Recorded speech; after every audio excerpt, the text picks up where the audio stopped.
If you don't know exactly what you want to major in, you want to try and find an institution that has a lot of options, and so you're not limiting yourself.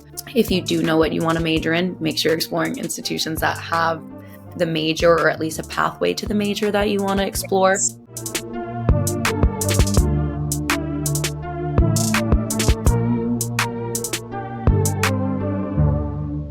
Okay, welcome, Jackie. I'm so glad that you're here and that we get to do this today. It's an honor to have you here. You have played at the Division I level. You've played overseas. You've played semi-pro and coached at various levels, college with the littles, club, all the things. Welcome. I'm happy to have you here. Thank you so much for having me. It is so great to be here. And like you had mentioned before, I just want to be able to be a resource for any player at any level that's listening. I played at a low level, I played at a high level, I played all different positions. I've coached at all different levels with all types of players, all different backgrounds, starting points. So every player's journey is going to be different. Our journeys are different, but ultimately we're here trying to help the people around us get better and enjoy the game as much as we possibly can. I love it. Okay, so let's get right into it. Tell our listeners about your story in soccer and how you got to the Division I level. I like to think that I have sort of an unconventional recruiting story, or even playing career in general. I spent most of my childhood soccer years playing on my older brother's team. I'm the youngest of three. My parents both worked full time. So getting us all to where we needed to be was like borderline impossible.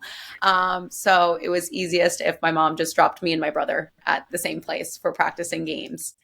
But I attest so much of like my confidence and my ruthlessness on the field to that. Because I remember hearing, like, I was the only girl on the field with both teams, and I would hear, like, get the girl. And, like, everybody was, like, coming for me. And I was like, yeah, come try and get me. So I remember just, like, early days of, like, feeling like a badass. And I think that really cemented, like, so much, like, connection and confidence to the game for me early on. And, like, playing with my brother was the most fun experience ever. And then when I started to get to the age middle school and high school, when I started to play with girls primarily, and I joined a travel team, we were like a ragtag team. Like, it was just the most fun. We probably didn't get a lot accomplished in a soccer sense, but it was just a super chill environment. The girls all really got along. We were decent, but we weren't like ECNL by any means.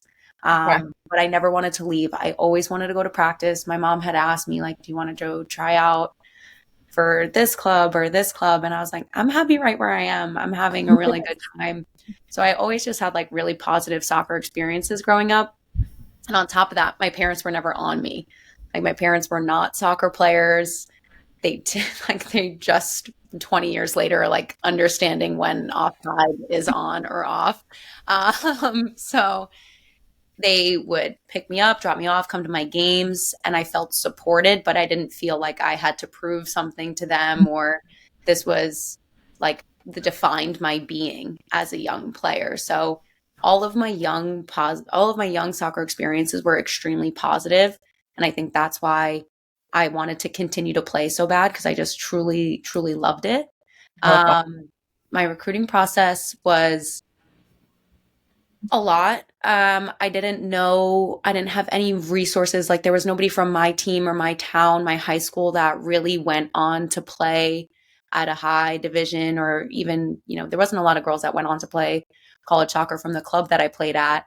And so I was kind of like doing it all on my own. My mom was very supportive, so she helped me a lot, but a lot of things that I did not know. And we didn't have like podcasts or even Instagram accounts to access to kind of get more information. It was like very generic what you would find on the internet.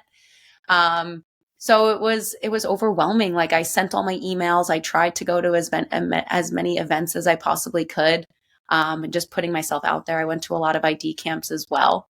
But it was time consuming. I remember sitting at the kitchen table like, I don't want to send any more emails, Mom. But I really had to do the extra work to put myself out there, because of the team that I was playing on, we weren't going to all of these big events. I had to guest play with a lot of teams. Mm. I had to be willing to go meet new coaches and like I said, just really put myself out there to try and get any bit of exposure. And there were definitely moments of doubt and nerves and am I good enough to do this? Is it even worth it? Yeah.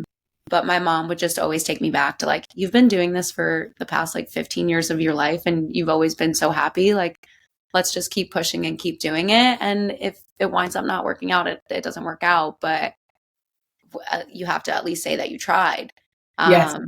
So oddly enough, my freshman year of high school, I was playing in a high school game in New York City, and a coach who was watching one of the players on the other team identified me, and he happened to be college roommates with the coach at the University of Massachusetts. So that was my recruiting trail. Like even after all the emails I sent, that wound up being the thing that got me noticed, or it got me essentially connected with that school. So my biggest thing is you never know who's watching. At any moment, that's why I always say, like, take your warm up seriously, Oh be my kind gosh, to yes. people around you. If coach needs help with something, you're picking up the cones, you're shagging balls, you're being respectful because you never know who is watching. And I think just, Yes. make sure you keep an open mind because a connection like that could come at any time. Someone could come knocking on your door at any time. Yes. So those are two big things that I think helped me. It was like I put myself out there and I kept my options open.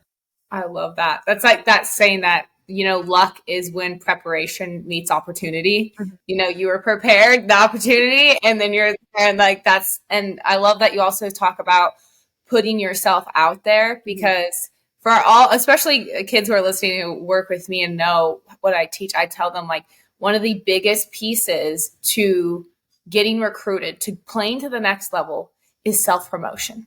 You Mm-hmm. have to be willing to promote yourself because if no one wants you to win as bad as you want you to win, like people like do, but really it comes from you, and so it's like it's up to you to do that. So I love that you did the work. You did the work to make it happen. You have to. And I similarly, I tell my athletes, like, one email isn't going to get the job done. You have to be consistent. Yes. And I think I don't know if it's just something that maybe, we feel is like, oh, I don't want to bother coach. Like, I don't want to seem like Mhm. I'm coming on too strong or whatever. It's like, doesn't matter. Yeah. Got to put yourself out there, make Yeah. it known that you are willing to do whatever needs to be done to play at that next Yeah. level. That you're willing to do what's required. Totally. You're going to do the work that's required. Okay. Can you share your experience navigating the recruiting process? What were some challenges you faced? And I think you kind of touched on this, but I guess we could just go over some of the challenges. Yeah, I think definitely, 10 plus years ago, 15 years ago, Yeah. there wasn't as much like access to other people with shared experiences or people that you wanted to, replicate their experience or find the information you know, about the recruiting process in schools Yeah. specifically. Now that there is so much information to go through, I think players have to be like way more intentional about what they are looking for. And it could be very difficult being 14, 15, 16 years old, knowing what you want to get out of this experience. Yeah. But I think definitely taking the time to, do some internal reflection and have these important conversations with your parents and your friends about what actually am I looking to get out of this college experience? Because I think like the glamour of just going to play at a Division I institution, it's like I want Yeah. that, but there's so many layers to it. Mhm. So I think you really have to dig deep early on. I definitely recommend the earlier the better you start, of really trying to dissect what my high priorities are. What am I really looking for? What do I want to get out of this experience? And I do Yes. think, it could be time consuming, it could be chaotic, it could be, unsure, but it's Yeah. really a commitment to like kind of spend that time digging through yourself initially in those early phases. And then when you start to compile like that information and you kind of narrow down some schools that you might be interested in, you are probably reaching out to schools that get maybe hundreds of recruiting emails a week. Yep. So what we were talking about before, like being consistent, there's a big pool of really good players. You have to find ways to separate yourself in your email and then what you're actually producing on the field. And I just saw you the video that you put, one of the videos that you posted of like, you should be taking 1,000 touches a day. Like Yeah. you can do all of the X, Y's, and Z's in the recruiting process of sending your emails, going to your ID camps, going to the events, being visible. But if you're not getting your job done on the field, that's Yeah. the thing. Like you have to be able to perform in those big moments that matter. Yeah. Um, and I think I reflect back on myself as a high school student, like going on these visits and, feeling like you're almost on an interview with some of these college coaches. And it could be stressful and it could be nerve wracking, but I think you have to be true to yourself. Like ask the questions that are really important to you. Really Mhm. try and get to know the staff that's in front of you. Because I think there's a lot of surface level questions that get asked when you're communicating with coaches and you might be afraid to like dig down deep and like what are you actually looking for out of your players? Like how do you support your players? Asking some of those more hard hitting questions so you could really get to know the staff that's in front of you, and not being afraid to like really open up and be yourself. But that could be daunting. It could be, you have Yeah. vulnerable with strangers sometimes.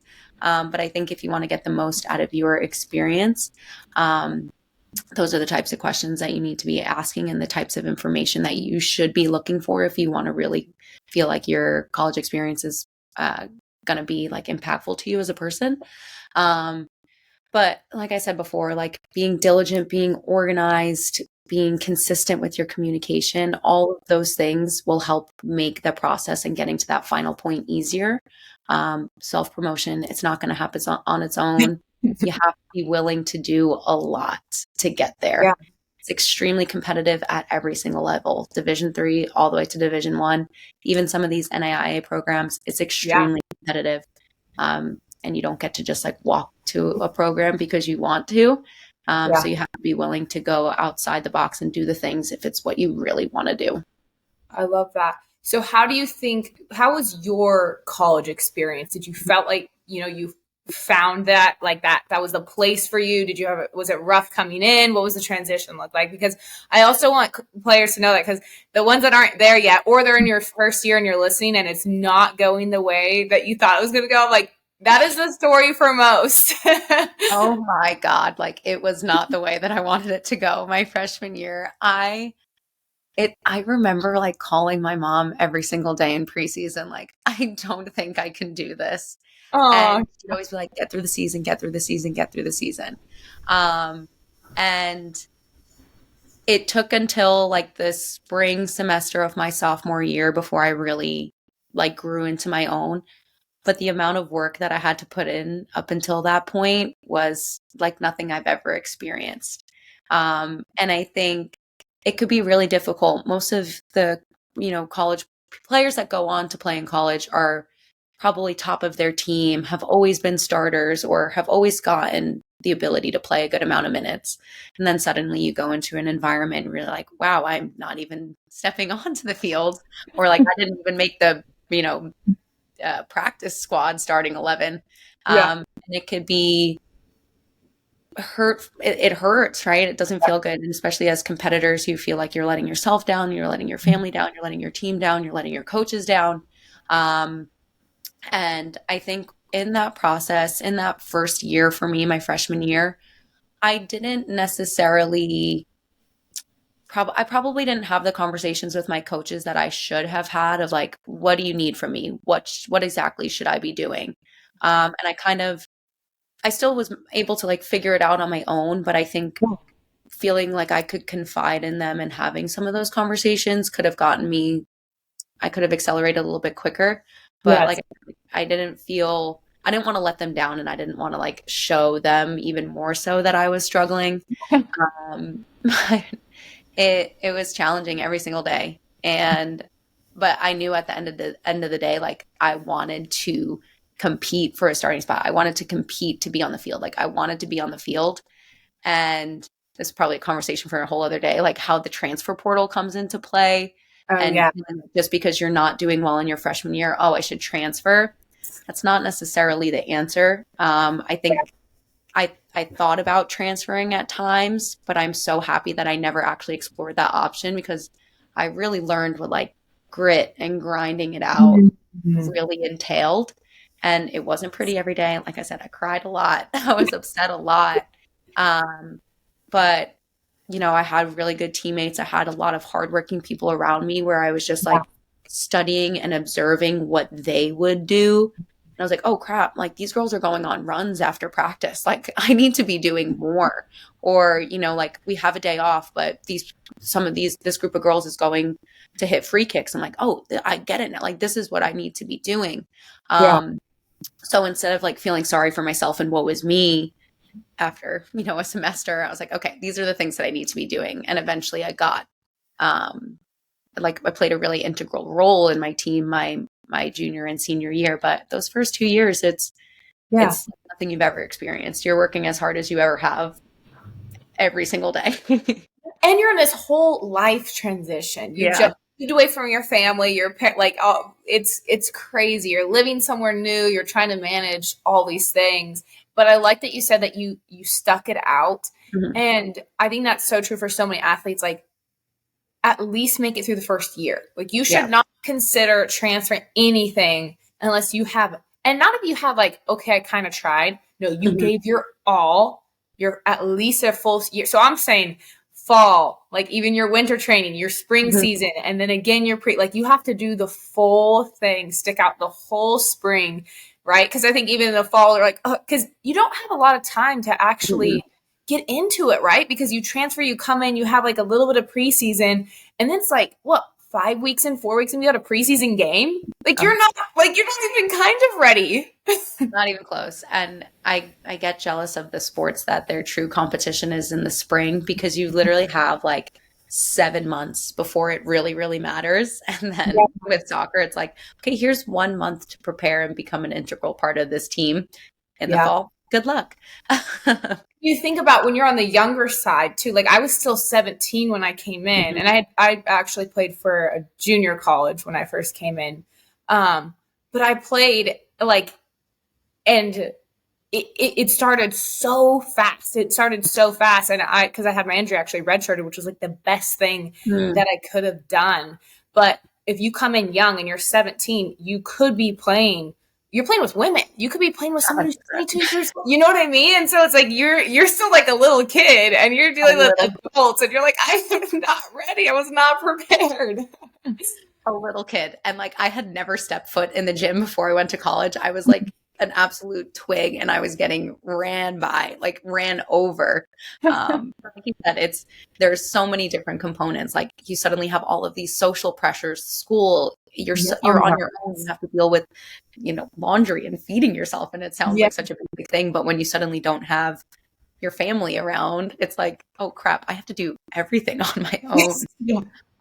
Yeah, sure. That kind of leads to my next question. I said, how did you balance academics and athletics during your high school and college career? How did Yeah. that work for you? I was always a pretty good student. I never really struggled too hard at school, but I took school very seriously. Like I always made sure that I did all of the things that Yeah. I needed to do. And that was an additional thing that I remember I went to an ID camp and a coach made the comment of like, we could have two players of the same skill set, but the one that does better in school and that we don't have to worry about, like that's the player that we're more inclined to take and Yeah. it still holds true. And I'm pretty sure 99% of coaches at the college level will attest to that. If Yeah. you have good grades, we don't have to necessarily worry about you, stay on top of you. Like that just makes our job so much easier. Yeah. So I always took school pretty seriously. But it's so funny. My freshman year, we had like mandatory study hall. So I was getting all my stuff done. I didn't miss too much class or anything like that. Thought I was going to get a 4.0. And I remember getting my grades back after that first semester, and I was like, 3.2. Oh no. And like it wasn't a bad GPA by any means, but like what I thought that I was getting to pick compared to what I actually got, like I thought I was going to get a straight A's and I did Yeah. not get straight A's. And that was a huge learning semester for me. And similar with soccer, it's like, okay, Yep. what I had always done to do well at the high school level, I have to try like 10 times harder at the college level. Yeah. Um, it's just such a different, expectation and standard. So after that semester, I definitely, most institutions will offer like life skills workshops and time management sessions. And especially as a student athlete, you do have access to tutors and probably like an academic advisor who can help you one-on-one of, planning your, semesters a little bit better. So I started to utilize those resources way more in like my second and third semester to Yeah. help keep me on build good habits and get me on a good track. And by my junior and senior year, I was set and good to go, and always maintained good grades. But especially being a student athlete, like you have your full-time job of competing and then you have your full-time job of being a student, Yeah. and it's tiring. um, you really need to make sure that you're like on top of your studies and you're diligent and your time management skills are on point. But um, it can definitely be a lot to balance, but if you're serious about it, it's just getting organized early, leaning on the resources that you have. So if you do Yes. have that Yeah. academic center and if you do have those study hall mentors, like lean on them. Yes. Yeah. No, if you're a college student listening to this now and you're struggling, it's so incredible the way that athletes, especially now, are supported opposed to 10 years ago, even. Like it's a whole different game, but use your resources. Go to, like, there are tutors just on deck for Yeah. like every subject. It's use the tutoring. That was my lifeline, the tutors. I would be every day after practice, help. But that's the thing, like you have to be willing to seek it out. And then Yes. my other biggest piece of advice, it helps in college, but it definitely helps when you're starting to plan post college, is Mm. making connections with your professors. I was so shy when I was in college. I didn't want to go talk to my teachers. Like, I wouldn't raise my hand in class, and I was just like very much a wallflower. And I started to realize come my senior year, everyone was like, oh, I got this internship. This professor helped me get it. And I was like, hmm, that was an untapped resource that I wish it was right in front of me. So Yeah. I always tell my players, I always tell all my students, like, make connections with your professors, especially if you're struggling. If they Mm. know you, they see your face, they know you're involved. If you wind Mhm. up, bombing a test or two, you've created a relationship where they're more willing to help you. You're not just a random email. It's like, teach, got any extra credit for me? Like, they know you, they know who you are, they know you're committed.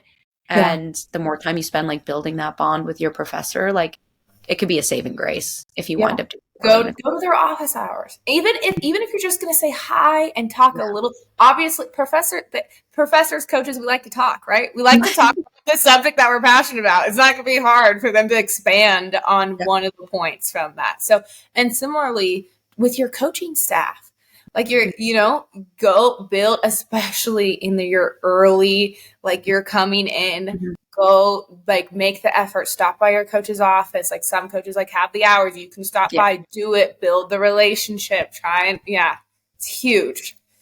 That's a whole other. I was so nervous I don't know why I was so. I think I was just so.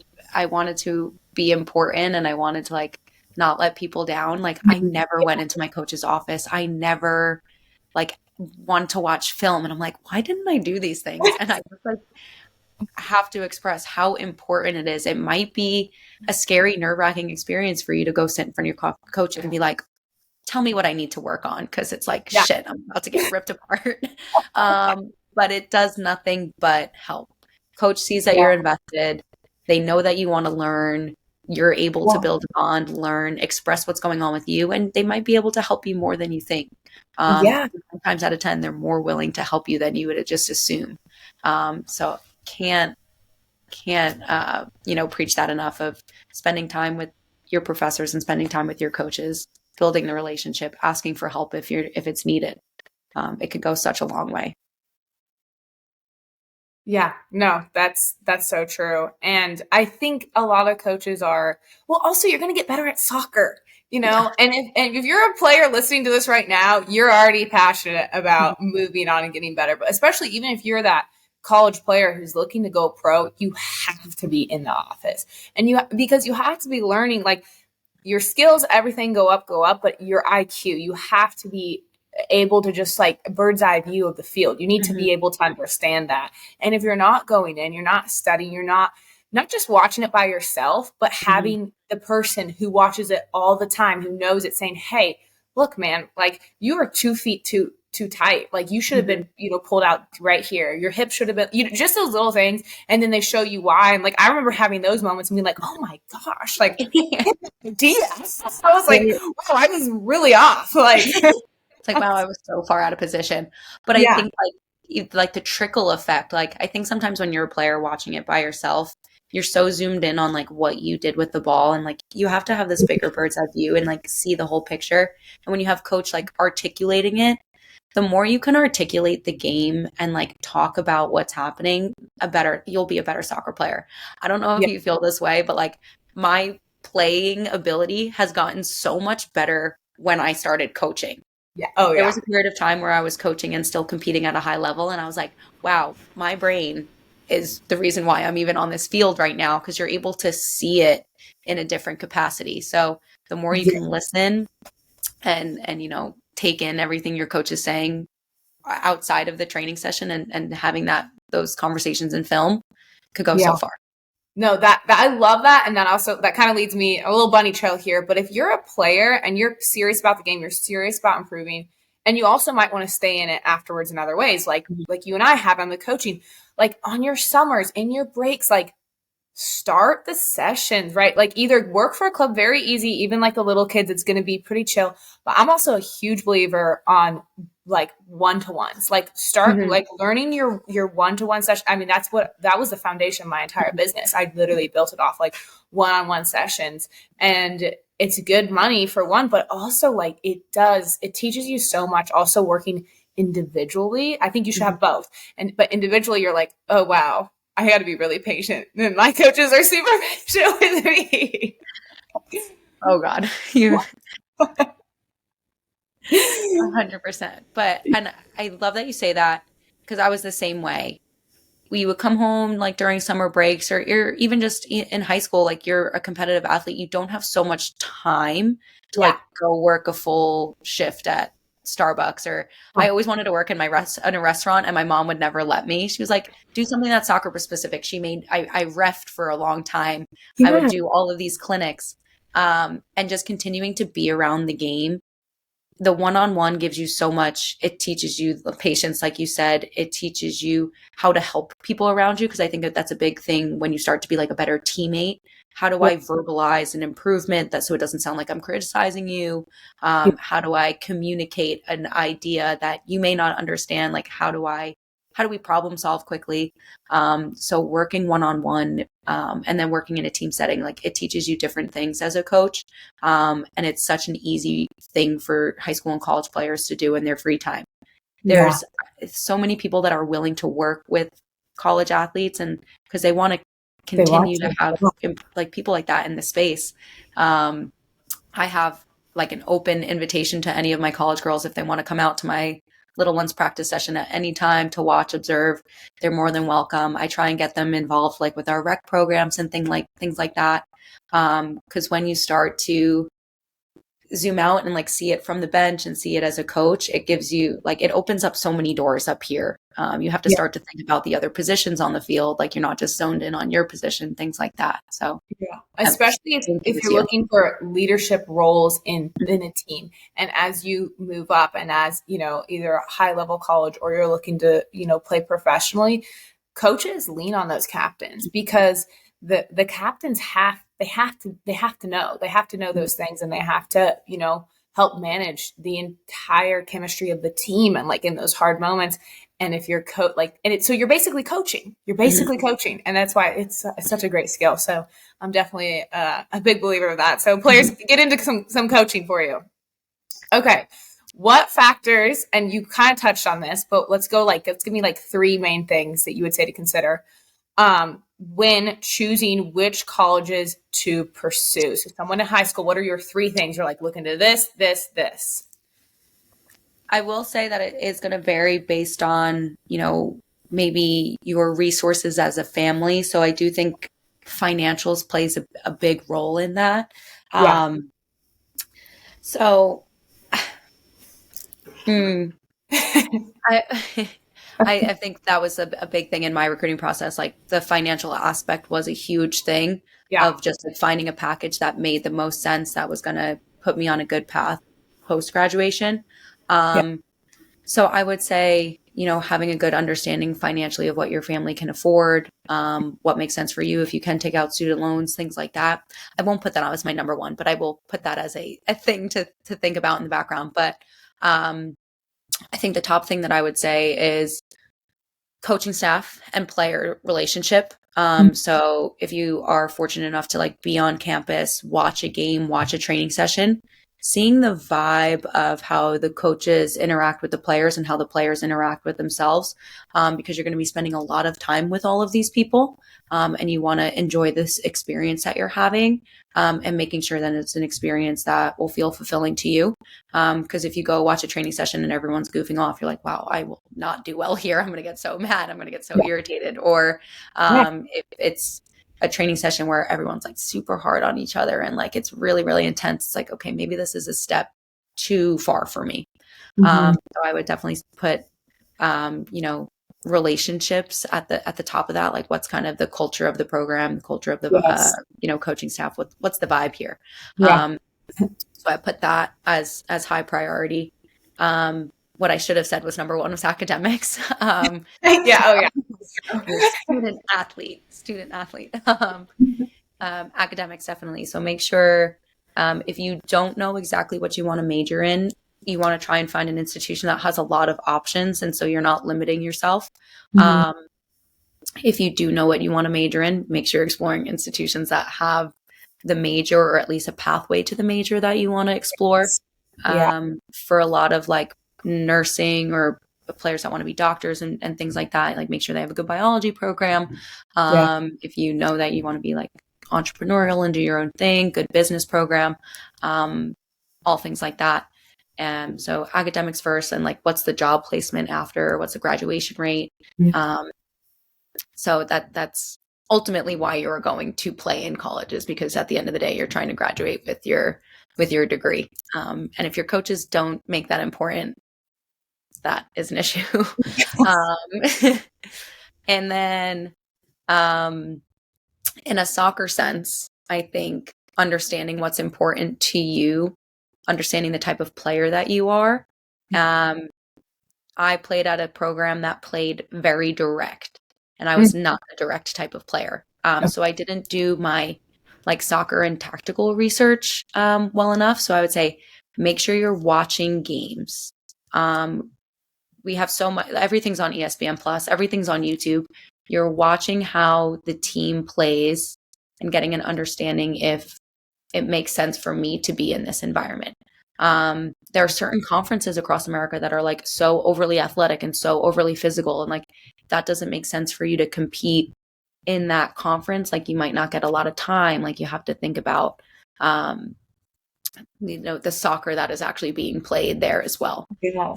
Um, so at the end of the day, with all of those three things, like you have to really love the school that you're going to and valuing your education, because the other two components can change. Like coaching staffs can change, style of play can change, Yes. the conference realignments, all of those things can change.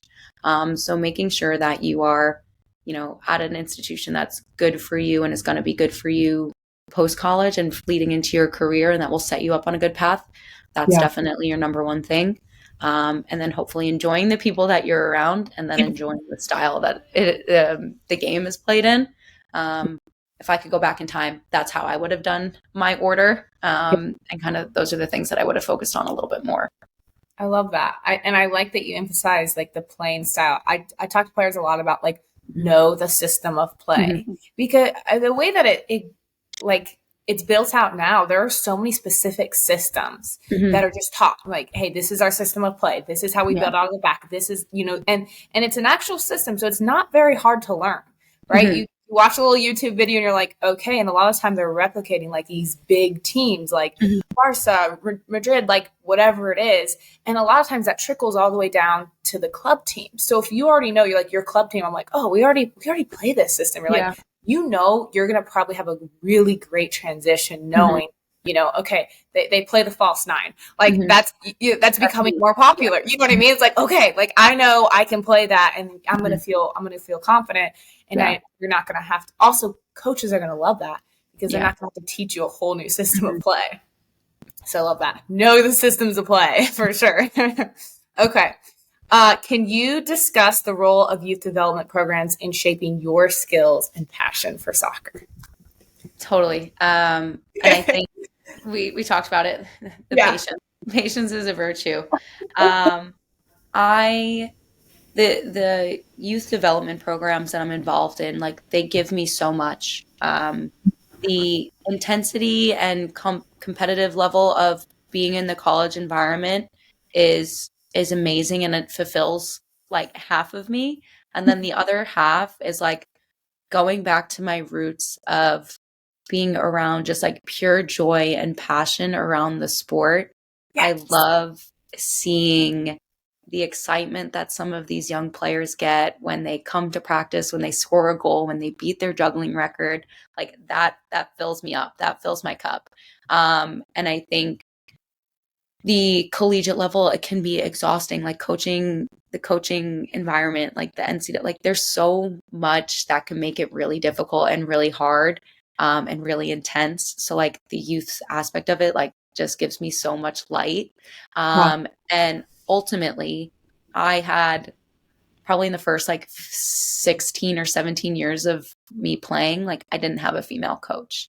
I had one female trainer, and I'll never forget her. Her name was Robin Tallis. She was such a badass, and I remember just like looking up to her so much and be like, I wanted to be her. Mm-hmm. And I just like I think I tried so much harder when she was coaching us because I Yeah. just felt like this immediate connection to her, and like I want to be that for the girls that I'm coaching now. Yeah. And I'm hoping that I can mold all of these amazing young athletes to enjoy the sport, have a long time love of soccer, but being able to channel that competitive badass edge and Yeah. go to play at the highest level. I want them all to be college athletes. I want them all to pursue, being professional athletes, being coaches, being involved in the sport, being impactful to the people around them. So the youth development programs, like it gives me that good starting point with some of these players as young as like 6 and 7 years old. We're building a love of the sport, we're building leadership capabilities, we're building teamwork and problem solving capabilities. There's so much that goes into it, and being able to influence and see it happening like through their progression as they go through their club environment is just, it's so rewarding. So I think it plays such a big role for me. I love. Um, yeah, and it's just like a circle of inspiration. Like I feel like I see it come to fruition with the college girls, but then I see where it started with the little ones. So it's Yeah. really cool to see it at all levels and how it all ties in. But it's so important what they're learning and how they're influenced when they're this little. Mm. And it can change the trajectory of their entire soccer playing careers. And for me, that's the biggest thing. You gotta love it when you're young. You shouldn't Yeah. have mom and dad like begging you to go to practice. Yeah. It shouldn't be a job. It shouldn't be a chore. Yeah. It should be something that you're really excited about. Yes. So another reason for these players to get into coaching. I believe we need more good coaches. We need more Yeah. good coaches. So Mhm. explore that option. Okay. So what is your biggest piece of advice for a high school student right now who's like, I'm meant to play in college. Like I want to go. I'm going to do it. But they're just like they're like scared. They feel almost a Mhm. little stuck. Like what would be your piece of advice to them right there? I think the biggest thing, and my mom would say it to me all the time, like if it doesn't go right, you can quit. But it's so much harder to work in reverse. It's so much harder to pass up the opportunity to play in college than your freshman year. Oh, you decide that you want to play and getting back into it. What's Mm, the worst that could happen? You're not going to let anyone down. The percentage of high school athletes that go on to play college soccer is very small. It's like 100% something. Yeah. 10, 7 or 10%. Yeah. So if you don't make that 7 or 10%, like don't see that as a negative. See the opportunity for such a positive experience. Because I think a lot of the times that perception of like not feeling like you're good enough or don't feel like you can accomplish something is also because of like outside influences, Yeah. because of social media. You see this person doing it. Um, just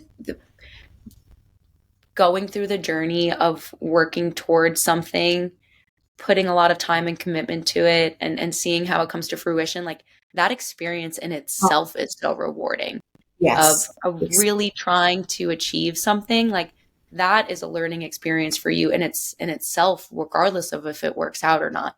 But if you Yes. are diligent, if you do follow, all of the advice from the people around you, you exhaust your resources, like you're gonna find a place to play. It You will always find a place to play. And it's going to be the most rewarding experience of your life. Like I say that, like it still to this day, like those 4 years of playing college soccer, like taught me everything that I needed to know. Like it was the Love. most challenging thing that I had ever done, but it really shaped me into the person that I wanted to be. And through that next phase of my life. So, um, I love that. 100%, you got to go for it. Don't be afraid if it doesn't work out. It'll work out if you do all the things that you need to do. And even if it doesn't, soccer will always and can always be a part of your life. It might just take a turn and your journey might look a little bit different. Yeah. But the sport will always welcome you. I love that. Okay. What about the biggest piece of advice for a freshman in college? It's going terribly. They're drowning right now. They're listening to this because they're like, I'm hoping I can get some hope. It's not Mhm. going as planned. I don't even know if I like soccer anymore. Mhm. I'm 3 months in. Preseason Mhm. was terrible. I barely survived. I'm riding the bench. What Yeah. do you say to them right there? I think being able to have an open and honest conversation with your coaching staff is your starting point. Because it might just be a part of the journey that you have to get through, but your coaches know you're going to come out on the other side. Because I think, and I go through it now as a recruiter for a college program. It's like, okay, this kid isn't going to be amazing their freshman year, but at the time that they're a junior, they're going to be extremely important to fill this role that we need. So coaches might not always tell you that up front, but I think once you're a part of the team, if you're willing to have that conversation, hopefully coach is honest with you and like is able to tell you like you're on the path that you need to be on. These X, Y, and Z is what you need to continue to do, but you're fine. Like it's not great right now, but it will be great. So having that open and honest conversation, I think is the first thing you need to do. There unfortunately might be a different end of that conversation where coach might say, you know, we don't necessarily see you playing at any point anytime soon, and maybe you should explore the portal. Like Mhm. coaches will say that, like those are Yeah, realistic that's true. conversations. But more often than not, if it's just because it didn't work out in a soccer sense, those coaches are so willing. Your staff would be so willing to help you find your next space or the next part, the It's next true. school that you want to attend. I've done it on behalf of players who wind up going in the portal. I'm like, I'll reach out to my circle of where I think they would do best and where they would fit, and I pick up the phone, make a phone call, like, hey, I got a kid, would be great for you. And then they're on to the next phase of their career. Yeah. But you won't know just like sitting in your room feeling sorry for yourself and feeling bad about the experience that you're having. It's hard to walk into that office and ask that question of where do you see me? How am I doing? But Yeah. that's where you have to start. I love that. I love that. I think that's great advice. Okay, we're gonna wrap up, but what is or was your favorite college soccer moment? I ask this in every one of these interviews. I'm like, we got to know what it was. Yeah. I love telling the story, and I tell it. I was a forward, and I work with my forwards. I remember over the summer I was training the same moment. Like I would take the same shot like 10 times a day. I would train whatever the training session was. At the end of the training session, I would take this same moment. It was a back to goal moment. I would turn and hit it far post.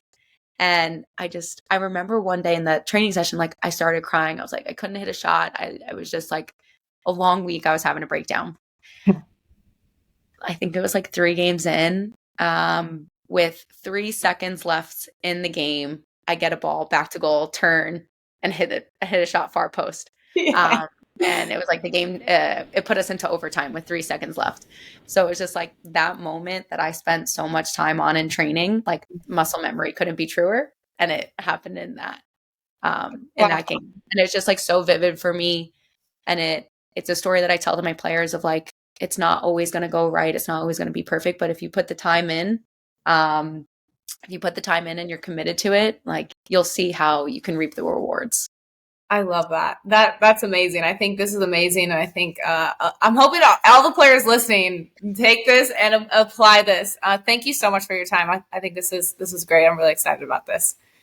Awesome. Thank you so much for having me. And I hope that you could put out like my socials and everything to all the players if you need any more advice. Yeah. Um, I'm always open to helping any player at any part of their journey. Okay. Oh yeah. What is your social? What you could say it really quick, and I'll add in a link too. But My Instagram account is at JB in the sky. I love it. That's an easy one. All right. Thank you. Thank you for listening. I really hope you enjoyed today's episode. If you did, I would greatly appreciate if you could share this episode with 5 people you think could benefit from the show. Also, please feel free to connect with me on Instagram at Izi Chinchay or my website at izichinchay.com. Thank you so much for being you. Keep being a leader and making this world a better place.